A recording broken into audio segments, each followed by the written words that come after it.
എല്ലാവർക്കും എസാപ്പിൻ്റെ പുതിയൊരു വീഡിയോയിലേക്ക് സ്വാഗതം. ഇന്നത്തെ നമ്മുടെ ക്ലാസ് പണ്ഡിറ്റ് കെ പി കറുപ്പനെ കുറിച്ചാണ്. നവോത്ഥാന നായകന്മാരിൽ ഏറ്റവും പ്രധാനപ്പെട്ട ഒരു വ്യക്തിത്വമാണ് പണ്ഡിറ്റ് കെ പി കറുപ്പൻ. പണ്ഡിറ്റ് കെ പി കറുപ്പൻ്റെ ഏറ്റവും പ്രധാനപ്പെട്ട കാര്യങ്ങളാണ് ഇന്നത്തെ ക്ലാസ്സിൽ നമ്മൾ ഡിസ്കസ് ചെയ്യാൻ പോകുന്നത്. ജനനം 1885 മെയ് 24. പണ്ഡിറ്റ് കെ പി കറുപ്പൻ ജനിച്ചത് 1885 മെയ് 24 എറണാകുളം ജില്ലയിലെ ചേരാനല്ലൂർ. ജന്മസ്ഥലം എറണാകുളം ജില്ലയിലെ ചേരാനല്ലൂർ. അദ്ദേഹത്തിൻ്റെ വീട്ടുപേര് അല്ലെങ്കിൽ ജന്മഗൃഹം സാഹിത്യകുടീരം. സാഹിത്യകുടീരം വീട്ടിൽ ജനിച്ച നവോത്ഥാന നായകനാണ് പണ്ഡിറ്റ് കെ പി കറുപ്പൻ. പണ്ഡിറ്റ് കെ പി കറുപ്പൻ്റെ ബാല്യകാല നാമം ശങ്കരൻ. ശങ്കരൻ എന്നാണ് പണ്ഡിറ്റ് കെ പി കറുപ്പൻ്റെ ബാല്യകാല നാമം. കേരളത്തിലെ എബ്രഹാം ലിങ്കൺ എന്നറിയപ്പെടുന്ന നവോത്ഥാന നായകൻ, കേരളത്തിൻ്റെ എബ്രഹാം ലിങ്കൺ എന്നറിയപ്പെടുന്ന നവോത്ഥാന നായകൻ. കൊച്ചി നാട്ടുരാജ്യത്തിൽ നിന്നുമുള്ള ആദ്യത്തെ സാമൂഹിക പരിഷ്കർത്താവാണ് പണ്ഡിറ്റ് കെ പി കറുപ്പൻ. കൊച്ചി നാട്ടുരാജ്യത്തെ ആദ്യത്തെ സാമൂഹിക പരിഷ്കർത്താവായി പരിഗണിക്കുന്നത് പണ്ഡിറ്റ് കെ പി കറുപ്പന്. അദ്ദേഹം പ്രവർത്തിച്ചത് അരയ സമാജത്തിന് വേണ്ടിയായിരുന്നു. 1907 അരയ സമാജം സ്ഥാപിച്ചു. അരയ സമാജ സ്ഥാപകൻ പണ്ഡിറ്റ് കെ പി കറുപ്പൻ. അദ്ദേഹം അരയ സമാജം സ്ഥാപിച്ചത് 1907. 1913 കൊച്ചിൻ പുലയ മഹാസഭ സ്ഥാപിച്ചു. കൊച്ചിൻ പുലയ മഹാസഭ സ്ഥാപിച്ചത് 1913.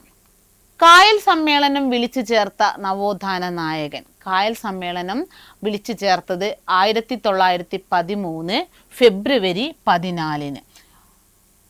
അന്നത്തെ കാലഘട്ടത്തിൽ പണ്ഡിറ്റ് കെ പി കറുപ്പൻ കായൽ സമ്മേളനം വിളിച്ചു ചേർത്ത വർഷം 1913 ഫെബ്രുവരി 14. പണ്ഡിറ്റ് കെ പി കറുപ്പന് കവിതിലക പട്ടം നൽകി ആദരിച്ചത് കൊച്ചി രാജാവ്. പണ്ഡിറ്റ് കെ പി കറുപ്പന് കവിതിലക പട്ടം നൽകി ആദരിച്ചത് കൊച്ചി രാജാവ്. പണ്ഡിറ്റ് കെ പി കറുപ്പനെ സാഹിത്യ നിപുണൻ എന്ന് വിശേഷിപ്പിച്ചതും ആര് തന്നെയാണ്? കൊച്ചി രാജാവ് തന്നെയാണ്. കൊച്ചി രാജാവ് സാഹിത്യ നിപുണൻ എന്ന പണ്ഡിറ്റ് കെ പി കറുപ്പനെ വിശേഷിപ്പിച്ചു. വിദ്വാൻ പദവി നൽകി ആദരിച്ചത് കേരളവർമ്മ വലിയ കോയി തമ്പുരാൻ. പണ്ഡിറ്റ് കെ പി കറുപ്പന് വിദ്വാൻ പദവി നൽകി ആദരിച്ചത് കേരളവർമ്മ വലിയ കോയി തമ്പുരാൻ. അതുപോലെ ജാതി വ്യവസ്ഥയ്ക്കെതിരെ പണ്ഡിറ്റ് കറുപ്പൻ എഴുതിയ ആദ്യ കൃതിയാണ് ജാതിക്കുമ്മി. ജാതി വ്യവസ്ഥയ്ക്കെതിരെ എഴുതിയ ആദ്യ കൃതി ഏതാണെന്ന് ചോദിച്ചാൽ അത് ജാതിക്കുമ്മി. അന്ധവിശ്വാസങ്ങൾക്കും അനാചാരങ്ങൾക്കുമെതിരെ എഴുതിയ ആദ്യ കൃതിയാണ് ആചാരഭൂഷണം. അന്ധവിശ്വാസങ്ങൾക്കെതിരെ എഴുതിയ ആദ്യത്തെ കൃതിയാണ് ആചാരഭൂഷണം. ജാതീയമായ ഉച്ചനീചത്വങ്ങൾക്കെതിരെ എഴുതിയ കൃതി ഉദ്യാനവിരുന്നും. മറ്റൊരു കൃതിയും കൂടെ ഉണ്ട്, ബാലകലേശം.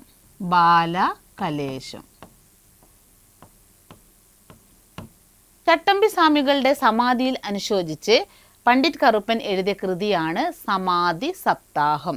ചട്ടമ്പി സ്വാമികളുടെ സമാധിയിൽ അനുശോചിച്ച് എഴുതിയ കൃതി സമാധി സപ്താഹം. പണ്ഡിറ്റ് കറുപ്പൻ കുറച്ച് സഭകൾ സ്ഥാപിച്ചിട്ടുണ്ട്. അതായത് അദ്ദേഹം സ്ഥാപിച്ച ഒരു സഭയാണ് കല്യാണദായിനി സഭ. കല്യാണദായിനി സഭ സ്ഥാപിക്കപ്പെട്ടത് കൊടുങ്ങല്ലൂർ സ്ഥാപിച്ച സഭയാണ് കല്യാണദായിനി സഭ. സുധർമ്മ സൂര്യോദയ സഭ സ്ഥാപിച്ചത് കുമ്പളം. സുധർമ്മ സൂര്യോദയ സഭ സ്ഥാപിച്ചത് കുമ്പളം. അരയ വംശോദ്ധാരണി സഭ എങ്ങണ്ടിയൂർ സ്ഥാപിച്ച സഭയാണ് അരയ വംശോദ്ധാരണി സഭ. അരയ സമുദായ പരിഷ്കാരിണി സഭ സ്ഥാപിച്ചിരിക്കുന്നത് തേവരയാണ്. അരയ സമുദായ പരിഷ്കാരിണി സഭ സ്ഥാപിച്ചിരിക്കുന്നത് തേവര. പണ്ഡിറ്റ് കറുപ്പനുമായി ബന്ധപ്പെട്ട് PSC ഇതുവരെ ചോദിച്ച എല്ലാ ക്വസ്റ്റ്യനുകളും നമ്മളിവിടെ പറഞ്ഞു കഴിഞ്ഞു. മറ്റൊരു വീഡിയോ നമുക്ക് വീണ്ടും കാണാം.